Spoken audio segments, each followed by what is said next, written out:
Avoid the sticker shock when you're shopping for a hotel room in DC. In this video, I'm going to give you some of my favorite hacks to make sure that you can get an awesome deal on your accommodations.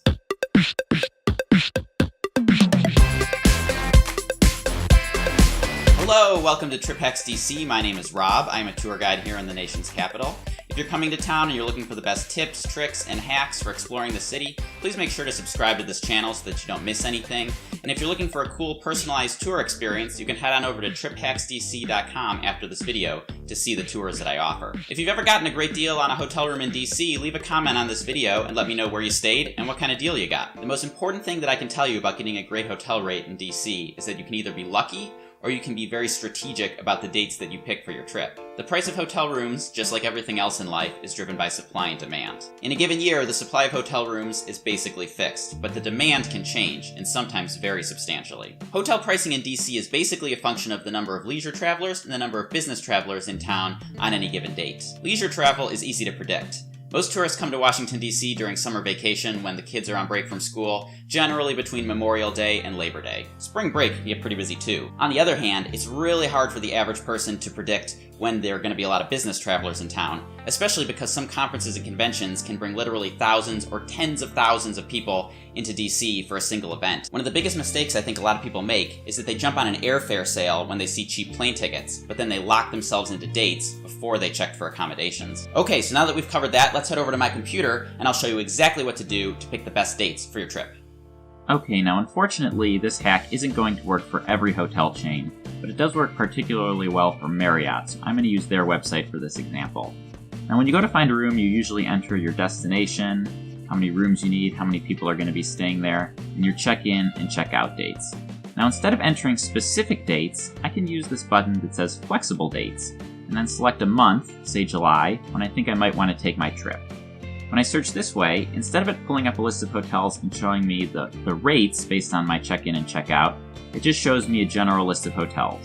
So if I already know where I want to stay, say I want to stay at the Renaissance, a nice downtown hotel, I can click the View Rates button, and instead of pulling up a list of rates based on whether I want a king bed or 2 queen beds, it pulls up a calendar. And on this calendar, it shows the lowest rate for every single night of the month. Now this is really useful because it becomes clear very quickly which dates you should try to plan your trip if you want to get a great rate on a hotel room, and which you should definitely avoid. So the first week of July, there are rates in the $140 range for pretty much the entire first week, which for a nice downtown Renaissance is a pretty good value, honestly. But then take a look at the second week of the month. Rates are in the $600, $800 per night range. And that's a really bad deal, especially because you could have come a week earlier and gotten that same room for a fraction of the price. The other thing you can do is if you know the number of nights you want to stay, say you're planning a 3-night trip, you can change your options and redo the search, and on the calendar it'll show you the total price for the number of nights based on when you check in. So in this case, you could actually get the best possible rate by checking in on June 30th. But again, a lot of the check-in dates the first week of July will get you rates that put you under $500 total for your stay. And if you stay the second week, you're jumping up to over $2,000 if you check in on, say, July 9th. Again, this is just one example for one hotel, but it gives you a really good starting point to figure out which dates might be good for a trip and which might be bad for a trip, so that you can go back and redo this process for other hotels or search for other hotel chains based on certain dates.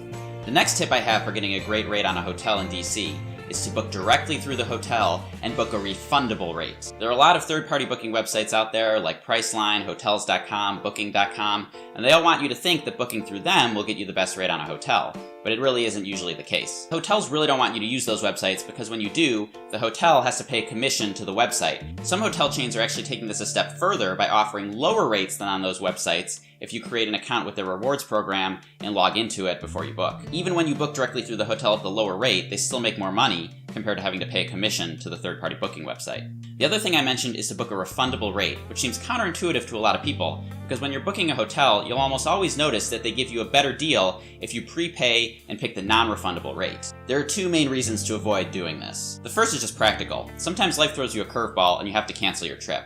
If you book the non-refundable rate, you're not getting any of that money back. So think of the refundable rate, even if it's a little higher, as just including an insurance policy with it. But the other reason is that hotel rates, just like airfare, can go up and down. And once you book a non-refundable rate, you're locked into that rate. Whereas if you booked a refundable rate and the rate drops, you can just rebook and save some money. Basically, after you've made your initial reservation, just check back on the hotel's website every week or so, see if the rate's changed, and if it's dropped, cancel your original reservation and just make a new one. People often ask me what about websites like Priceline, where you can name your own price, or Hotwire, where you can book the hotel without knowing what it is first. And I have actually used those websites myself in the past, but I rarely do so anymore because they come with some pretty big risks. The most obvious one is that if you don't actually know which hotel you're booking, you might not be happy with it after it's revealed. The other reason is that when you book a room through one of these websites, the hotel's not going to go above and beyond for you. They're not going to give you an upgrade. They're not going to put you in a room with a good view. Most likely they're going to give you whatever room they had left over, and that's the reason why they were putting the room up on that website in the first place. And lastly, if something goes wrong, and yes, things do go wrong, it's so much easier to deal with a problem if you book directly through the hotel's website, because they're usually able to deal with it right there on site,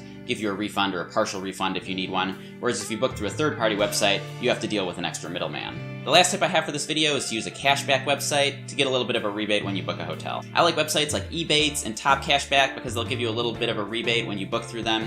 You might already be familiar with them if you're using them for other shopping websites. I'll leave some information in the description along with some promo codes for both so that you can save a little extra money if you haven't used them before. The amount of rebate varies, but it can be pretty significant sometimes, especially when they're running promotion. Hilton, for example, was running a promotion earlier this year where they were offering 10% rebate if you book through TopCashback. And that's a pretty good savings, especially for a longer trip, and especially because using these websites requires very little additional effort. And that's it! Thank you for watching this video. If you found it helpful, you can subscribe to the channel by clicking on the Trip Hacks DC logo, which is popping up at the bottom of your screen. And if you're coming to Washington, DC, and you're looking for a cool, personalized tour experience, you can click on the Capitol Dome, which is to the left of my head right now, and that'll redirect you to my website, triphacksdc.com, where you can see what I offer. Enjoy your trip!